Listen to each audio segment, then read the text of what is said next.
talk is Robbie Findler telling us how we can find bugs in our papers.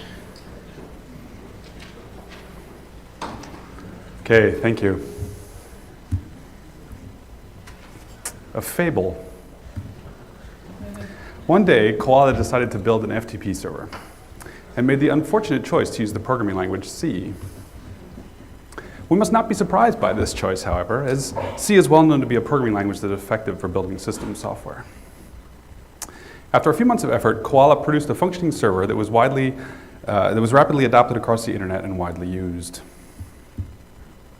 One day, Orangutan decided to apply a new automated testing technique to Koala's FTP server, and sure enough, found multiple bugs. Unsurprising for software of that complexity implemented in a programming language like C. After all, C is designed for performance and provides no help to maintain invariance of data structures to detect errors early when they are easy to fix. So Orangutan decided to write a paper that explained the mathematical techniques used to uncover the bugs and made the unfortunate choice to use the programming language LaTeX. We must not be surprised by this choice, however, as LaTeX is well known to be a programming language that is effective for typesetting mathematical formulas. After a few months of effort, Orangutan produced a paper extolling the virtues of its new techniques, and the ideas were widely adopted across the software engineering community, and the paper was widely cited. One day, Walrus decided to apply a new lightweight mechanized meta-theory technique to Orangutan's paper, and sure enough, found multiple bugs. Unsurprising for a piece of mathematics of that complexity implemented in a programming language like LaTeX. After all, LaTeX is designed for beautiful output and provides no help to check the invariance of mathematical formulas or to run examples to ensure they illustrate the intended points.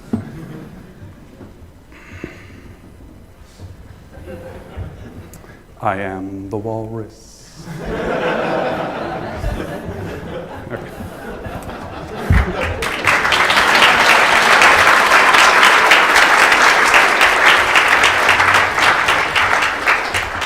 Okay, so on a more serious note,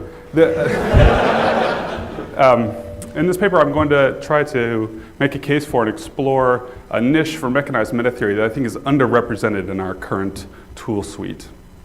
In particular, some kind of a lightweight tool is missing. Think scripting language in the sense that you can get something going easily and quickly to help you understand and debug your mechanized meta-theory, and to support the entire semantics lifecycle. So for those of you who haven't seen me talk about the semantics lifecycle before, it's an analogy to the software lifecycle, of course. And as you build a model, you first start out when you have some ideas about what's going on, and you build a little prototype, and you play with the prototype to make sure that what you're modeling is really what you think you're modeling, and what's actually the interesting thing in the domain. And it gets better, and you decide you want to, you have the model you care about, and you want to make sure it's really got the properties it's supposed to have, and then you decide to write it up. And for the purpose of this talk, the interesting thing about the semantics lifecycle is that errors happen everywhere in the semantics lifecycle.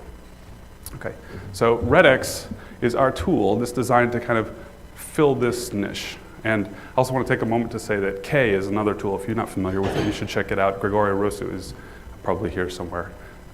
It's another tool that also is aiming at this similar niche.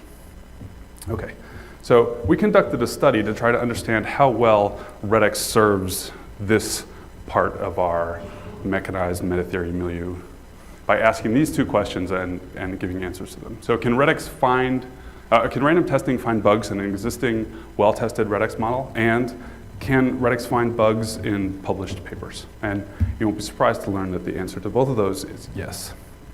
So we studied 10 papers. 9 of them were from ICFP 2009. 8 of them were written by people who are not co-authors on this paper. And 2 of them actually had been mechanically verified. So how many errors did we find? So the important thing for your purposes, assuming you're not one of those authors here, is that the inference that you need to draw now is that no matter whether or not you know about them, your papers have errors too. Okay. I'll give you some examples, starting now. So I'm going to pull out 4 of the errors that we found to try to give you an idea of the spectrum of the errors that we found. So this is a pair of rules from one of the papers, and if you look at them, you'll realize that the first 2 look a lot like the second 2. In fact, the only difference is there's some D's in the second 2. except one spot where there was supposed to be a D that didn't get put in. Okay. So this was one of the mechanically verified papers. And what happened here is that they took the mechanically verified aspect of it and painfully translated to 3 full pages of LaTeX figures. So it's inevitable that errors are going to crop in when you do that kind of a thing. And this is an error that we should easily be able to avoid by having a form of automatic typesetting. You just say go, and then the 3 pages of figures come out, and you don't have to bother with this possibility. This class of mistakes should be impossible to make. Okay, here, this second example is all from the other paper that was mechanically verified. So this paper was studying coercion insertion. So following the turnstile there's an expression and then a little arrow and then another expression. And the intention is that means that we're inserting coercions into the first expression to obtain the second expression. Okay, and this example is buggy because that lazy there is a polymorphic coercion that needs to be instantiated to a type.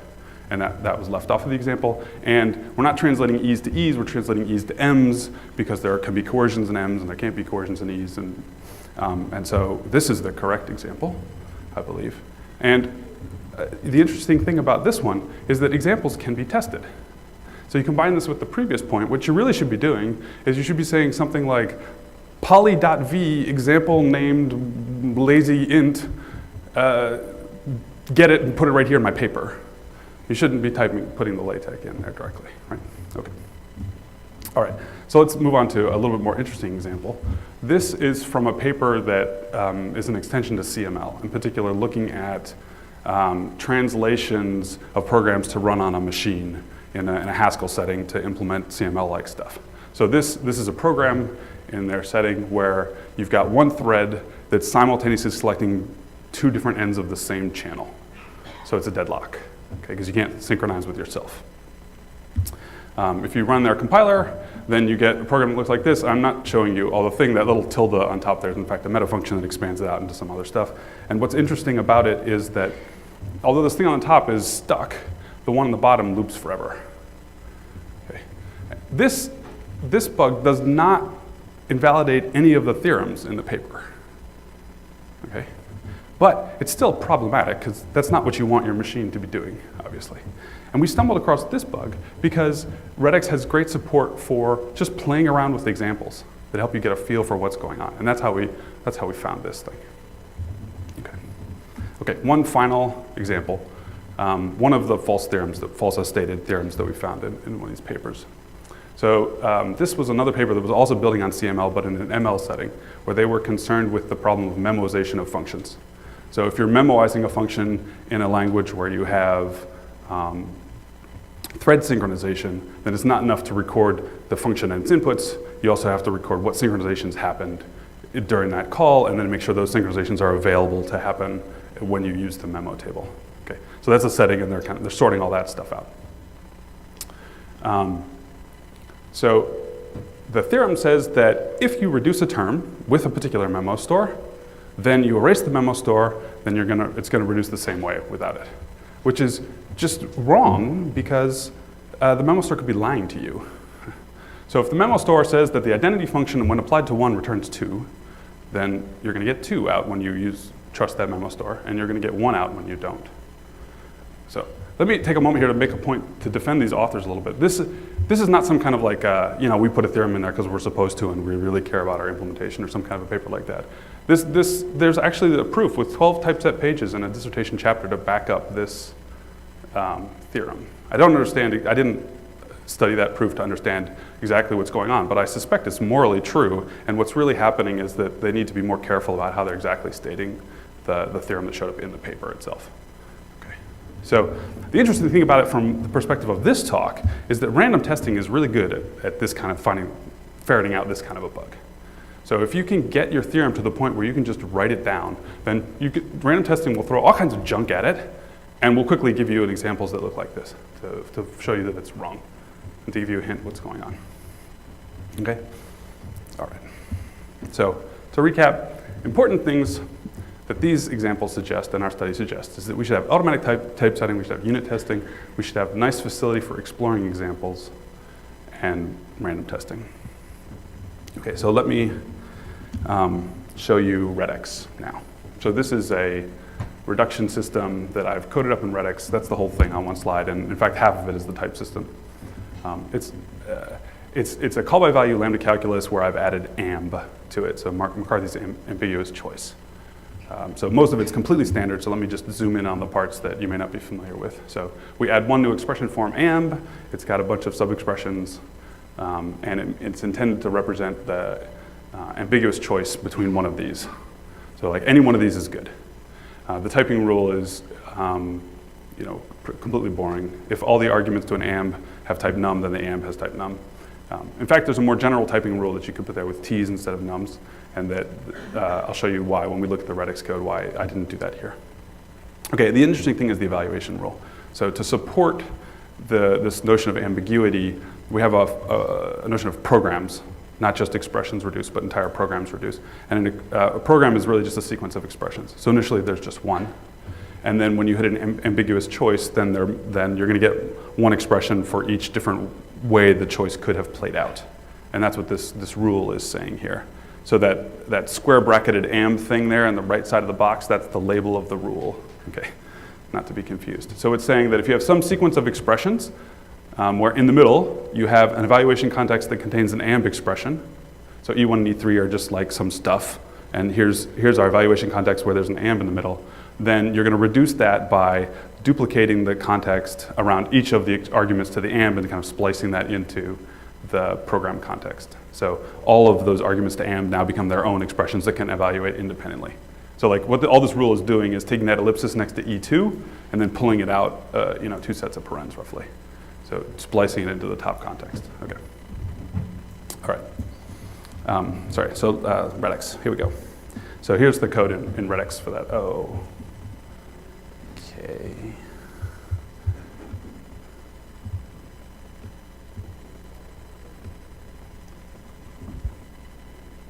Okay.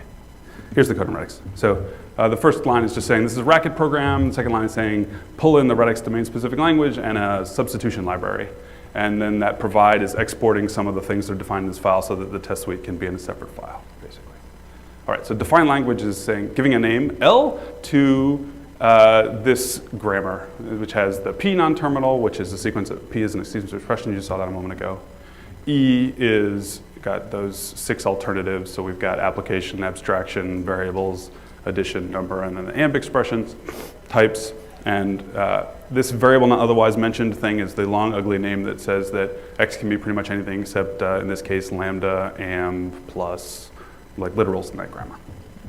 Okay, so once we've defined the language, now this is enough to be able to like give a type spec for an evaluator or something like that. And then we want to actually define evaluation, we extend the language to add evaluation contexts, so we can evaluate left to right in function arguments and in addition expressions, and then values, which are functions and numbers, and then I define type environments so we can give the typing rules in a moment.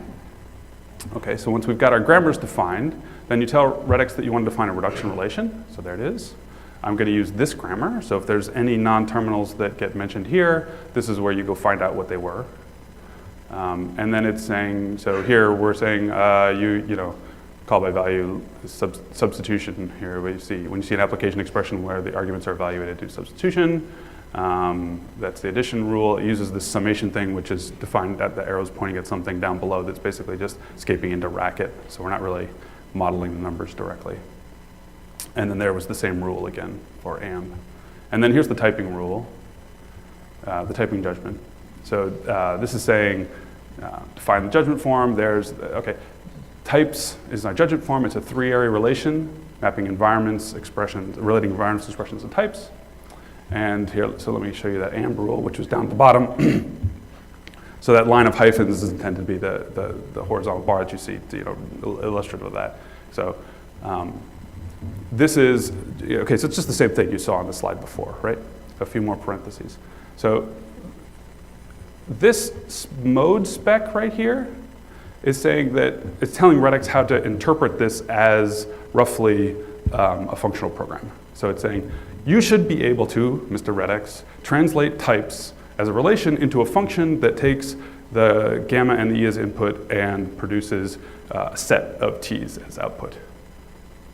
Okay. And that's why if I try to put T in here, Redex will be unhappy. Because Redex is unable to guess what the type of an amb is, a null array amb would be here. So it can't turn this into something that satisfies that mode specification in this case. So I just did the simple thing and stuck num in here. And now, so if you look at this, you can see that like, okay, so you can see these arrows that say like, okay, that tell you which way values flow through this thing when Redex is thinking of it as a function. So like, you know, the these E's go this way, and then the T comes back out the other way. So these things are kind of, you think of them as recursive calls happening here. So this is going into the recursive call, and that's coming back out again. And that's working out because of the mode specification. All right. So Redex is all about running things. At some level, Redex is essentially, it's just a functional programming language with like a super duper pattern matcher and then some convenient notations for defining the things people tend to write in their papers that's layered on top of that. Okay. All right. So let me show you the stuff you can do once you've got your model. So we could say, so there we go. That's the typeset version. You probably can't see that. So this is actually, this thing that got stuck there is a pict. So I pull in the pict library so we can get functions like scale, so that you can see it. Right? And so it's got, you know, you've got render language, you've got render judgment form, we've got all that stuff, and that's how I made this slide right here. So this thing is made automatically from that source that you just saw, and the animation too. Okay. Test suites. So here's how Redex test suites look. So this is saying, I'm making a unit test that's testing a reduction relation. The one I'm testing is red, and it's saying, find all irreducible terms that are reachable from this term, and make sure that they're that one, that's the only one. Okay? Otherwise, it's an error. So that's like a bunch of test cases here for that. And then there's also this thing called judgment holds, which is a way that you can ask Redex to actually run a judgment according to the mode specification. So like here, look at the second one actually. So it's saying that in the environment where X is mapped to num, the program X, tell me all the types that it could possibly be, and then get mad if it's not that, if it's not just num. So it's like a little unit test for this type trigger. Okay. So you can play with examples in Redex.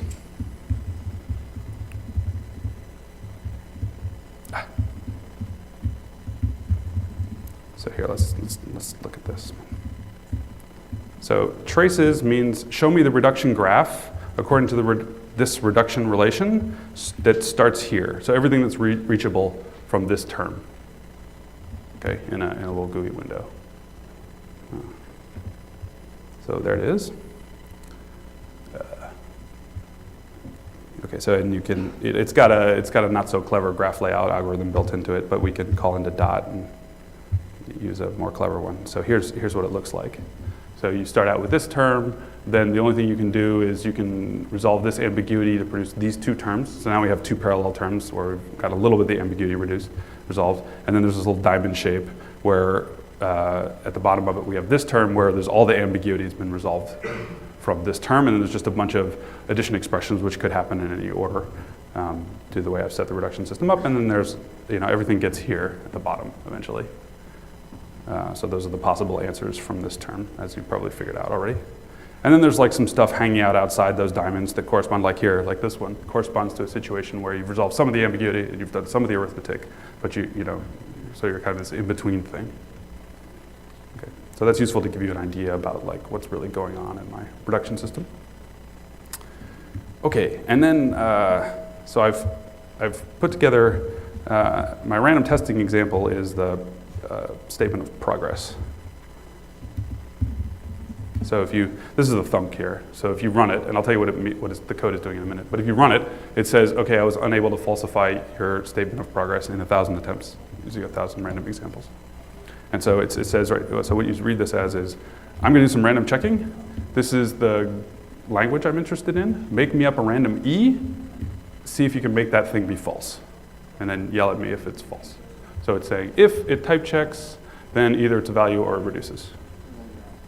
And here's the definition of types. So it just uses that judgment holds thing that we also used in the test cases. V is just like call into the Redex pattern matcher and see if it matches the non-terminal V.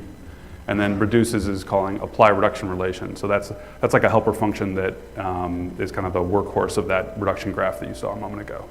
Given a reduction relation and a term, return a list of all the things it reduces to. And so if something reduces, if that's not an empty list, basically. Okay, so, all right, so it's no fun when things all work, right? So let's break it. So this is actually a state I was in as I was building this talk, where I'd gone back and forth between whether plus should be a primitive function or whether it should be like a syntactic form or construct in the language directly. And so I was in a state where I didn't have evaluation context for plus, but plus was an expression, a form of expression. So if we run that, then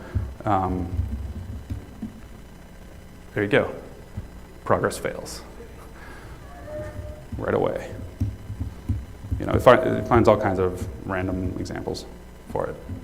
Okay. All right, so that's Redex's take on those four. Okay. All right, so here's what I want to leave you with. Nobody's going to produce error-free papers. Okay. No one's going to produce error-free papers. And this is not directly supported by the evidence, but kind of our experience through going through these papers, really the main problem with the errors was not that we invalidated any of the contributions of these papers. In fact, we explicitly didn't. But what happens is that it's just harder to understand. And it's harder to understand for the people who actually should care the most about your work, the ones who are going to build on it and take the next step, right? These errors just slow them down. So Redex can help reduce these errors. And we've tried to shoot for a place where you're going to put a certain amount of effort into your formal system in order to put into LaTeX so that you can typeset it, right? That's like a given. So can we ask maybe a similar amount of effort for you to put it into Redex and give you what LaTeX gave you, but then also let you run it so you can get these things like random testing and unit testing and exploration of examples essentially for free for that same amount of effort that you were already going to put into the paper. Okay, thank you.